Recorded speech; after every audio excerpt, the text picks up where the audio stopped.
మెదక్ జిల్లా పాపన్నపేట మండలంలోని ప్రముఖ పుణ్యక్షేత్రమైన శ్రీ ఏడుపాయల వనదుర్గ మాత ఆలయంలో ఆదివారం సాయంత్రం కార్తీక మాసం సందర్భంగా ప్రత్యేక అలంకరణలో దీపాలంకరణ చేశారు. ఆలయ అర్చకులు ఓం స్వస్తిక్ ఆకారంలో దీపాలు వెలిగించారు. ఆదివారం సెలవు దినం కావడంతో వివిధ గ్రామాల భక్తులు అధిక సంఖ్యలో ఏడుపాయలకు తరలి వచ్చి దుర్గామాతను దర్శించుకున్నారు.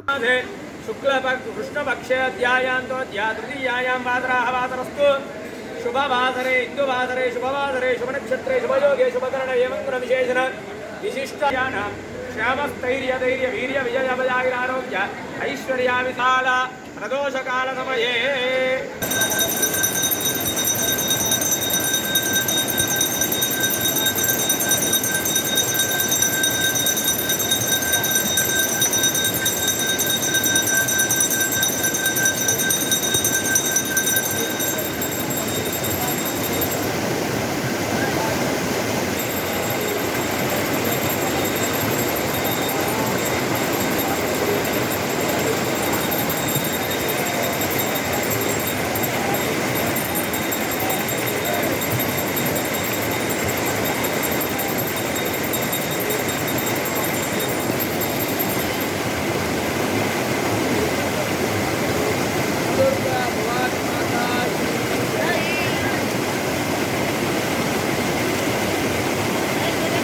మరిన్ని అప్డేట్స్ కోసం మా ఛానల్ని సబ్స్క్రైబ్ చేయండి.